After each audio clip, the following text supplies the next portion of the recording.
નમસ્તે મિત્રો, આપણે આજે વિકલ્પનકારક વિશે જોઈશું. અગાઉ આપણે સાદા વિધાન, સંયુક્ત વિધાન, જટિલ સંયુક્ત વિધાન, તાર્કિક કારકો, વિધાનપરક અચલ અને વિધાનપરક પરિવર્તી તેના વિશે આપણે જોયેલું. હવે આપણે કોઈ પણ એક તાર્કિક કારક વિશે સમજી લઈએ તો એના આધારે આપણે બીજા ચારે તાર્કિક કારકને સરળતાથી સમજાવી શકીશું. હવે આપણે વિકલ્પન કારકનું લક્ષણ, વિશ્લેષણ અને સત્યતા કોષ્ટક વિશે માહિતી મેળવીએ. તો મિત્રો, આ કારકનો પ્રશ્ન 5 માર્ક્સમાં પૂછાય છે. પ્રસ્તાવના કરવી જરૂરી છે, તેથી પ્રસ્તાવના આપણે ટૂંકમાં જ કરવાની. પ્રસ્તાવના હંમેશા પેરેગ્રાફ કરીને જ લખવાની. તો મિત્રો, પહેલાં પ્રસ્તાવના, જે શબ્દ કે શબ્દ જૂથના ઉપયોગથી સાદા વિધાનમાંથી સંયુક્ત વિધાનની રચના થાય છે તેને તાર્કિક કારકો કહે છે. તાર્કિક કારકો મુખ્યત્વે 5 છે: સમુચ્ચય, વિકલ્પન, શરતી, દ્વિશરતી અને નિષેધ. અહીં આપણે વિકલ્પન કારક વિશે માહિતી મેળવીશું. વિકલ્પન કારકનું લક્ષણ: જ્યારે જ્યારે કારક આવે મિત્રો, ત્યારે આ પ્રમાણે પ્રતીક દ્વારા દર્શાવવાનું. વિકલ્પન કારકનું લક્ષણ. આને આધારે આપણે જે રીતે સમુચ્ચયનું આપ્યું છે એ રીતે આપણે વિકલ્પન કારકનું આપવાનું છે, થોડાક ફેરફાર સાથે. બે સાદા વિધાનોને કાં તો અથવા કારકથી જોડતા વિકલ્પન વિધાનની રચના થાય છે. વિકલ્પન કારકથી રચાતા સંયુક્ત વિધાનને વિકલ્પન વિધાન કે વૈકલ્પિક વિધાન કહે છે. વિકલ્પન કારકના ઉપયોગથી પી વિકલ્પન ક્યુ એ રૂપના સંયુક્ત વિધાનની રચના થાય છે. વિકલ્પન વિધાનના ઘટકરૂપ વિધાનોને વિકલ્પો કહે છે. ફરી મિત્રો, બે સાદા વિધાનોને કાં તો અથવા કારકથી જોડતા વિકલ્પન વિધાનની રચના થાય છે. વિકલ્પન કારકથી રચાતું સંયુક્ત વિધાન વિકલ્પન કે વૈકલ્પિક વિધાન તરીકે ઓળખાય છે. વિકલ્પન કારકના ઉપયોગથી પી વિકલ્પન ક્યુ એ રૂપના સંયુક્ત વિધાનની રચના થાય છે. વિકલ્પન વિધાનના ઘટકરૂપ વિધાનોને વિકલ્પો કહે છે. બીજું સ્ટેપ આવશે સત્યતા મૂલ્યનો નિયમ. દરેક કારકમાં આ પ્રમાણે જ સ્ટેપ આવશે: લક્ષણ, સત્યતા મૂલ્યનો નિયમ, સત્યતા કોષ્ટક અને વિશ્લેષણના મુદ્દાઓ. તો આપણે લક્ષણ વિશે જોઈ ગયા. હવે સત્યતા મૂલ્યનો નિયમ.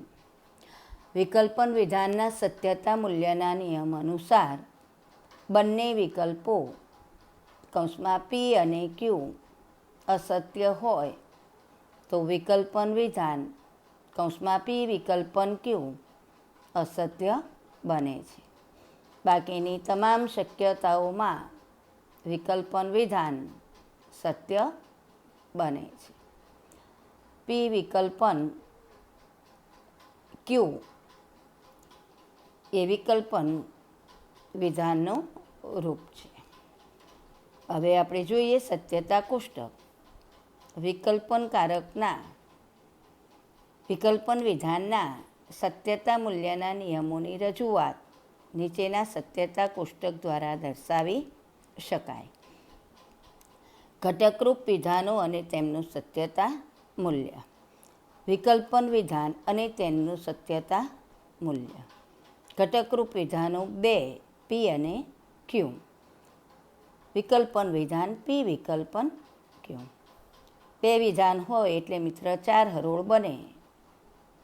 પહેલા સ્તંભમાં આપણે ડબલ ટી ડબલ એફ, બીજા સ્તંભમાં ટી એફ ટી એફ, એ રીતે આપણે મૂલ્ય આપીએ છીએ.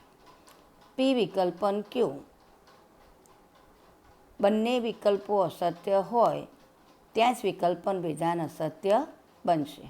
બાકીની તમામ શક્યતાઓમાં વિકલ્પન વિધાન સત્ય બનશે.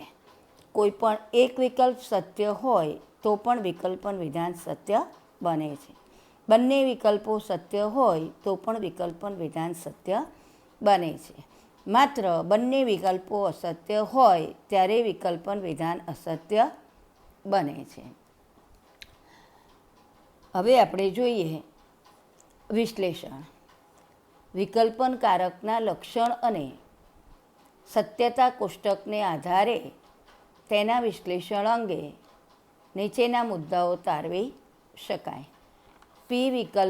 વિકલ્પન કારકના ઉપયોગથી પી વિકલ્પન ક્યુ એ રૂપના સંયુક્ત વિધાનની રચના થાય છે. વિકલ્પન કારકથી રચાતા સંયુક્ત વિધાનને વિકલ્પન કે વૈકલ્પિક વિધાન કહે છે. વિકલ્પન વિધાનના ઘટકરૂપ વિધાનોને વિકલ્પો કહે છે. પી વિકલ્પન ક્યુ એ રૂપના સંયુક્ત વિધાનમાં પી એ વિધાન પરક પરિવર્તી છે જે વિકલ્પન કારકની ડાબી બાજુએ આવતા વિધાનનું સ્થાન સૂચવે છે. એ રીતે ક્યુ એ વિધાન પરક પરિવર્તી વિકલ્પન કારકની જમણી બાજુએ આવતા વિધાનનું સ્થાન સૂચવે છે. વિકલ્પન વિધાનના સત્યતા મૂલ્યના નિયમ અનુસાર જો પી અસત્ય હોય, ક્યુ અસત્ય હોય તો પી વિકલ્પન ક્યુ વિધાન અસત્ય બને છે. બાકીની તમામ શક્યતાઓમાં વિકલ્પન વિધાન સત્ય બને છે. વિકલ્પન દ્વિમુખી કારક ગણાય છે કારણ કે વિકલ્પન કારકની ડાબી અને જમણી બંને બાજુએ વિધાનો આવેલા હોય છે. વિકલ્પન એ સત્યતા ફલનલક્ષી કારક ગણાય છે કારણ કે વિકલ્પન કારકથી રચાતા સંયુક્ત વિધાનનું સત્યતા મૂલ્ય તેના ઘટકરૂપ વિધાનોના સત્યતા મૂલ્યને આધારે નક્કી થાય છે. હવે મિત્રો, શરતી કારક. પ્રસ્તાવના જે શબ્દ કે શબ્દ જૂથના ઉપયોગથી સાદા વિધાનમાંથી સંયુક્ત વિધાનની રચના થાય છે તે શબ્દ કે શબ્દ જૂથોને તાર્કિક કારક કહે છે. તાર્કિક કારકો મુખ્યત્વે 5 છે: શરતી, દ્વિશરતી, વિકલ્પન, સમુચ્ચય અને નિષેધ. હવે આપણે શરતી કારકના લક્ષણ વિશે જોઈશું. બે સાદા વિધાનોને જોતો કારકથી જોડતા શરતી વિધાનની રચના થાય છે. શરતી કારકથી રચાતા સંયુક્ત વિધાનને શરતી કે ગર્ભિતાર્થ વિધાન કહે છે. શરતી કારકના ઉપયોગથી પી શરતી ક્યુ એ રૂપના સંયુક્ત વિધાનની રચના થાય છે.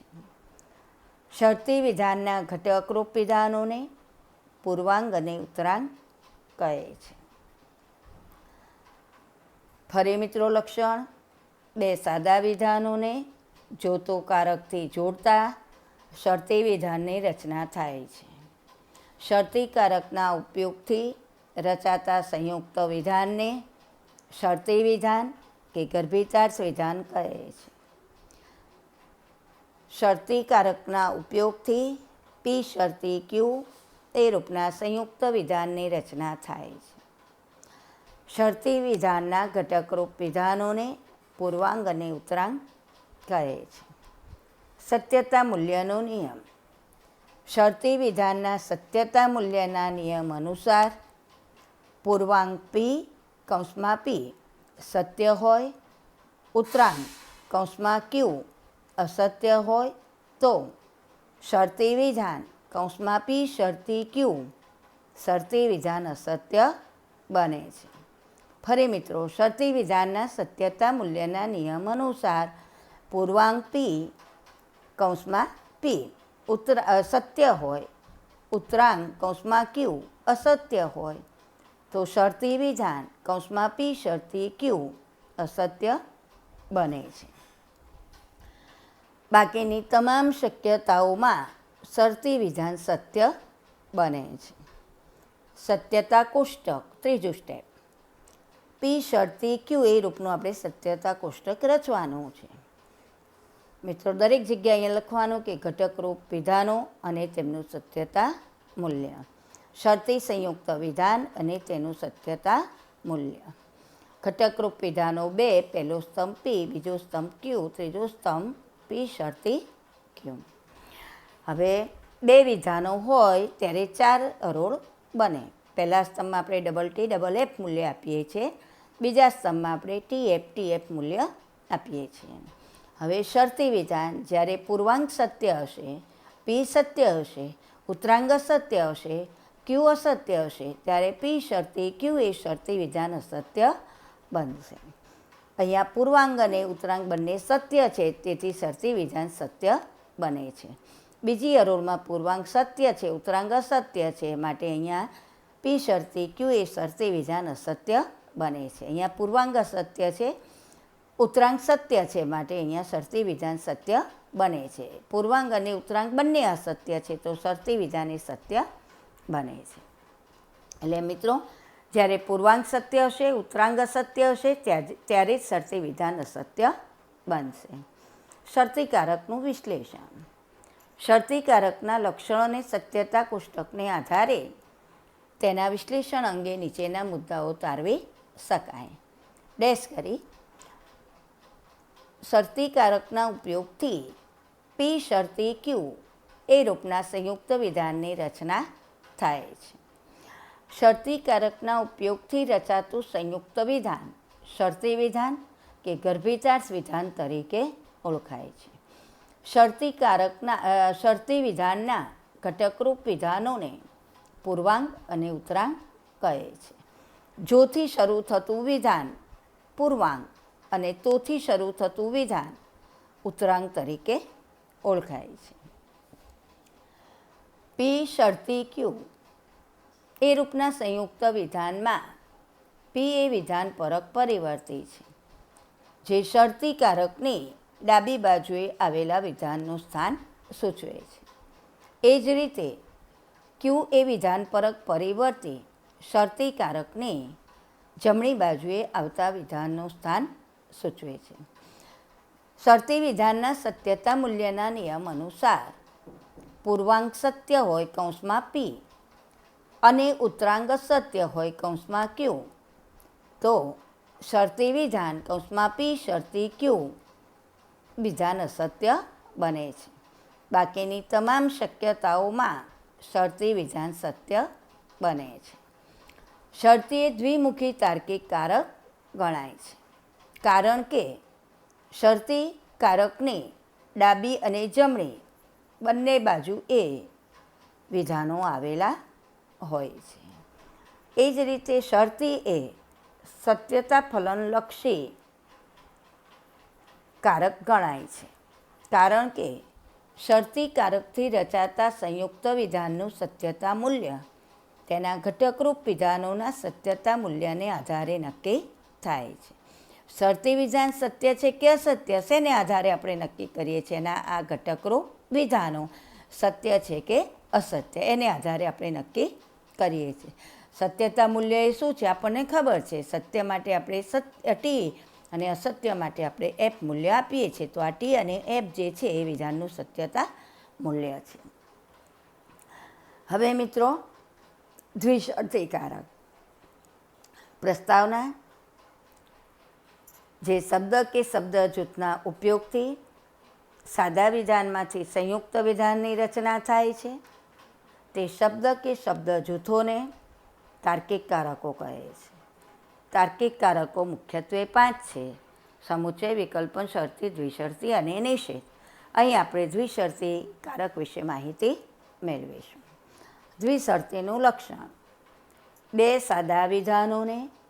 જો તો અને તો જ કારકથી જોડતા દ્વિશરતી વિધાનની રચના થાય છે. દ્વિશરતી કારકના ઉપયોગથી રચાતા સંયુક્ત વિધાનને દ્વિશરતી વિધાન કહે છે. દ્વિશરતી કારકના ઉપયોગથી પી દ્વિશરતી ક્યુ આ રૂપના સંયુક્ત વિધાનની રચના થાય છે. સત્યતા મૂલ્યનો નિયમ. મિત્રો, આમાં ઘટકરૂપ વિધાનો આવશે નહીં. સત્યતા મૂલ્યનો નિયમ. દ્વિશરતી વિધાનમાં બંને ઘટકરૂપ વિધાનો પી અને ક્યુ સત્ય હોય ત્યારે દ્વિશરતી વિધાન સત્ય બને છે. પી દ્વિશરતી ક્યુ.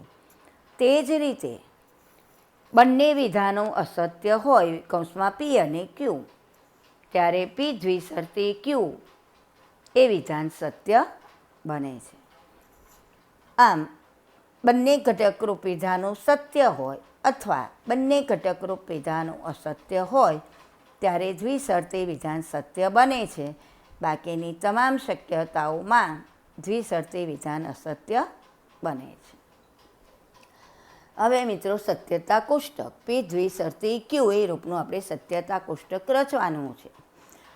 તો સૌપ્રથમ ઘટકરૂપ વિધાનો અને એમનું સત્યતા મૂલ્ય. દ્વિશરતી સંયુક્ત વિધાન અને તેનું સત્યતા મૂલ્ય. બે ઘટકરૂપ વિધાનો છે એટલે પી અને ક્યુ. દ્વિશરતી વિધાન પી દ્વિશરતી ક્યુ. મિત્રો, બે વિધાન છે એટલે 4 હરોળ. પહેલા સ્તંભમાં ડબલ ટી ડબલ એફ મૂલ્ય, બીજા સ્તંભમાં આપણે ટી એફ મૂલ્ય આપીએ છીએ. હવે દ્વિશરતીનો આપણે નિયમ જોઈ ગયા કે બંને વિધાનો સત્ય હોય ત્યારે દ્વિશરતી વિધાન સત્ય બનશે. તો અહીં પ્રથમ હરોળમાં બંને વિધાનો સત્ય છે ત્યાં દ્વિશરતી વિધાન સત્ય બનશે. બીજી હરોળમાં પી સત્ય છે ક્યુ અસત્ય છે માટે દ્વિશરતી વિધાન અસત્ય બનશે. ત્રીજી હરોળમાં પી અસત્ય છે ક્યુ સત્ય છે માટે દ્વિશરતી વિધાન અસત્ય બનશે. ચોથી હરોળમાં બંને વિધાનો અસત્ય છે માટે દ્વિશરતી વિધાન એ સત્ય બનશે. મિત્રો, જ્યાં ટૂંકો નિયમ છે ત્યાં મેં ફોદડી કરી છે એ રીતે ફોદડી કરવી અનિવાર્ય છે. હવે વિશ્લેષણ. દ્વિશરતી કારકના લક્ષણ અને સત્યતા કોષ્ટકને આધારે દ્વિશરતી વિધાનના વિશ્લેષણ અંગે નીચેની હકીકતો દર્શાવી શકાય કે નીચેના મુદ્દાઓ તારવી શકાય. દ્વિશરતી કારકના ઉપયોગથી પી દ્વિશરતી ક્યુ એ રૂપના સંયુક્ત વિધાનની રચના થાય છે. દ્વિશરતી કારકથી રચાતું સંયુક્ત વિધાન દ્વિશરતી વિધાન તરીકે ઓળખાય છે.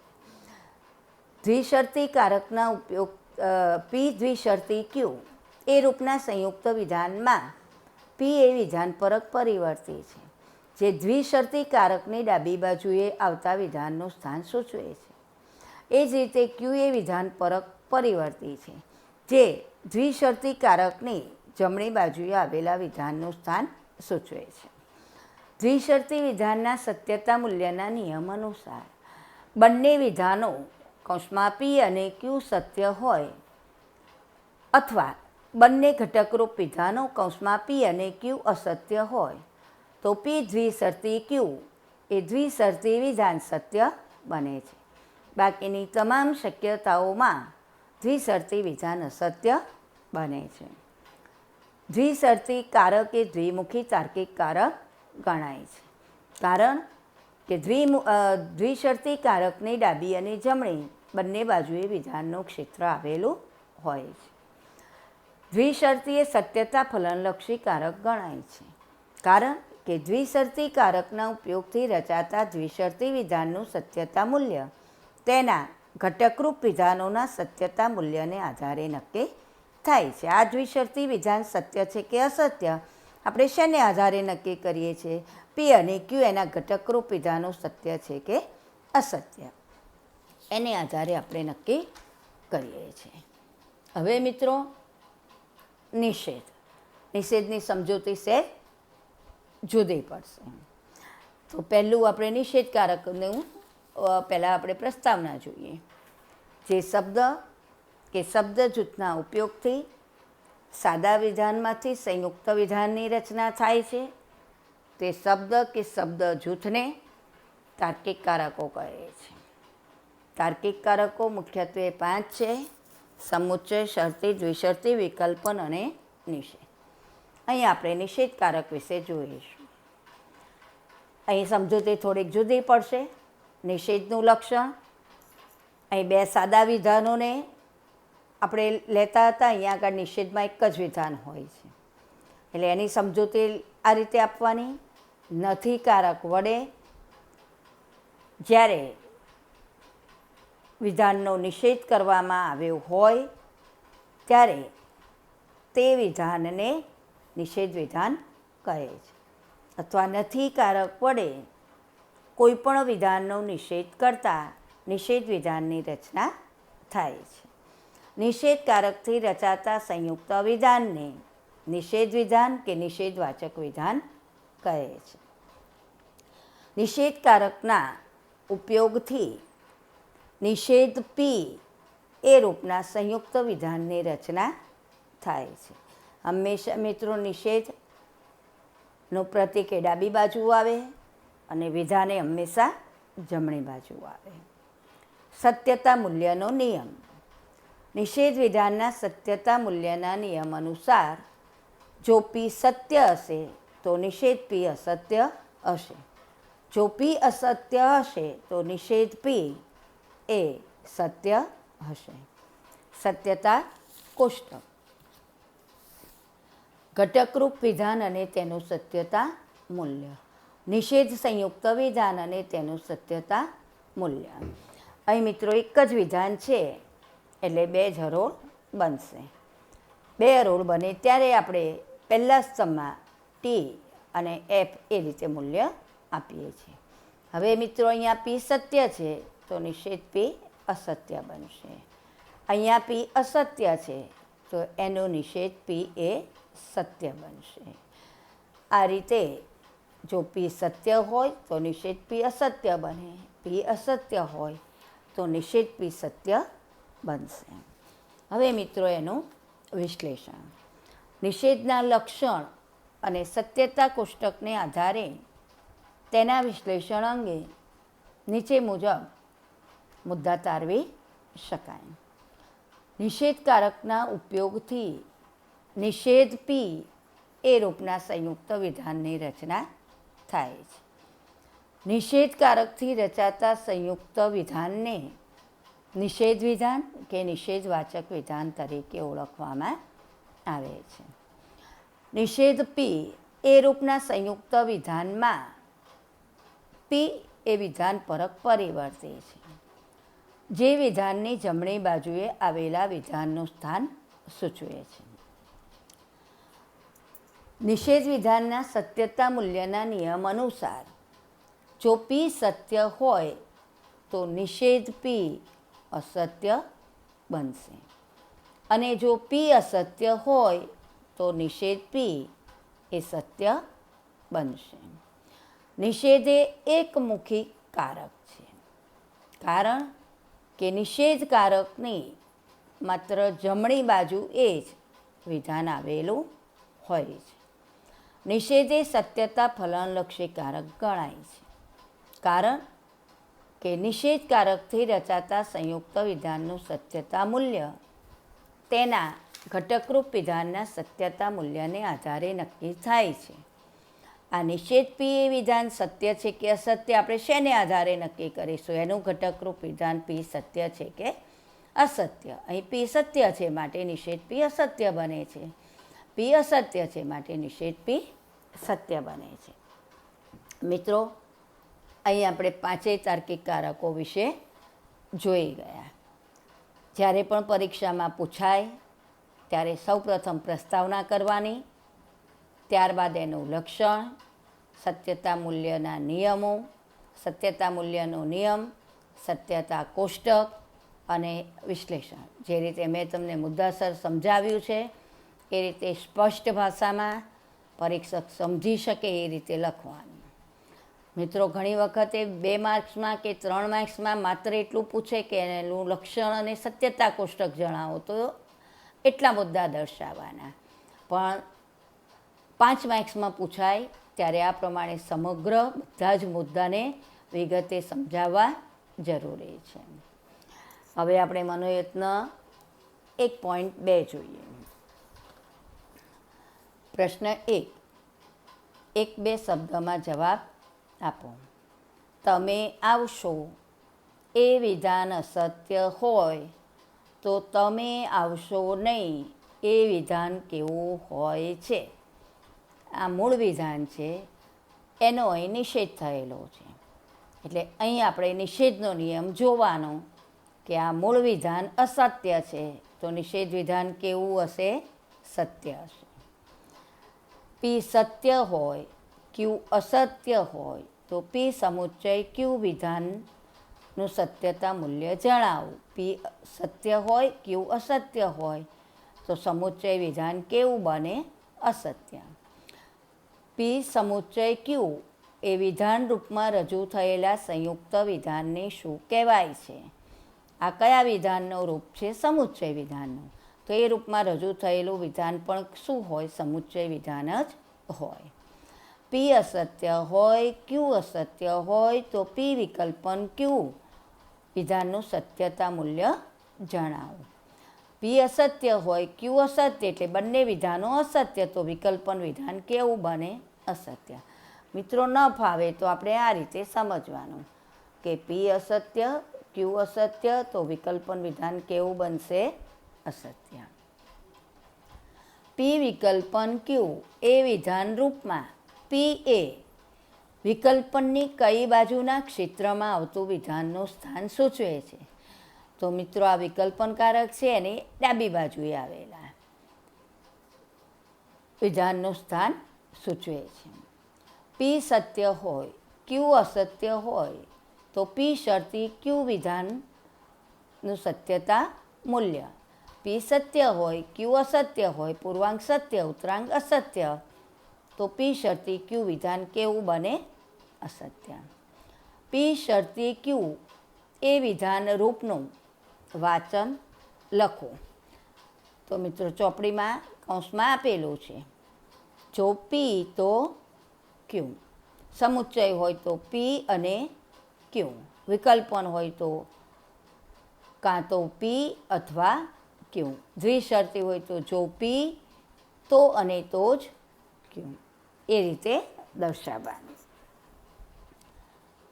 પી અસત્ય હોય અને ક્યુ અસત્ય હોય તો પી દ્વિશરતી ક્યુ વિધાનરૂપનું સત્યતા મૂલ્ય જણાવો. બંને વિધાનો અસત્ય હોય ત્યારે દ્વિશરતી વિધાન કેવું બને છે? સત્ય. પી દ્વિશરતી ક્યુ એ વિધાન રૂપમાં રજૂ થયેલા સંયુક્ત વિધાનને શું કહેવાય? દ્વિશરતી. આ દ્વિશરતી વિધાનનું રૂપ છે. સત્યતા ફલનલક્ષી કારકો કેટલા છે? સત્યતા ફલનલક્ષી કારકો 5 છે. મિત્રો, 5 તાર્કિક કારકો સત્યતા ફલનલક્ષી છે. 5 સંયુક્ત વિધાનો સત્યતા ફલનલક્ષી છે. 5 જટિલ સંયુક્ત વિધાનો પણ સત્યતા ફલનલક્ષી વિધાનો કહેવાય છે. જો રૂપ પૂછે તો નિષેધ વિધાનનું રૂપ પૂછે તો નિષેધ પી, વિકલ્પનનું પી વિકલ્પન ક્યુ, શરતીનું પી શરતી ક્યુ, દ્વિશરતીનું પી દ્વિશરતી ક્યુ, સમુચ્ચયનું પી સમુચ્ચય ક્યુ. મિત્રો, રૂપ પૂછાય ત્યારે સ્મોલ લેટર્સમાં આપણે રજૂ કરવાનું. પ્રશ્ન 2. નીચેના પ્રશ્નોના 1-2 વિધાનોમાં જવાબ આપો. નિષેધ એકમુખી કારક શા માટે કહેવાય છે? કારણ કે નિષેધ કારકની માત્ર જમણી બાજુએ જ વિધાન આવેલું હોય છે. દ્વિમુખી કારકો કેટલા પ્રકારના છે? કયા કયા? દ્વિમુખી કારકો 4 પ્રકારના છે. 1 શરતી, 2 દ્વિશરતી, 3 વિકલ્પન અને 4 સમુચ્ચય. નિષેધનું સત્યતા કોષ્ટક રચો. અગાઉ આપણે જોઈ ગયા છીએ મિત્રો, ઘટકરૂપ વિધાન અને એનું સત્યતા મૂલ્ય, નિષેધ વિધાન અને તેનું સત્યતા મૂલ્ય. એક વિધાન છે એટલે 2 રો, પહેલા સ્તંભમાં TF મૂલ્ય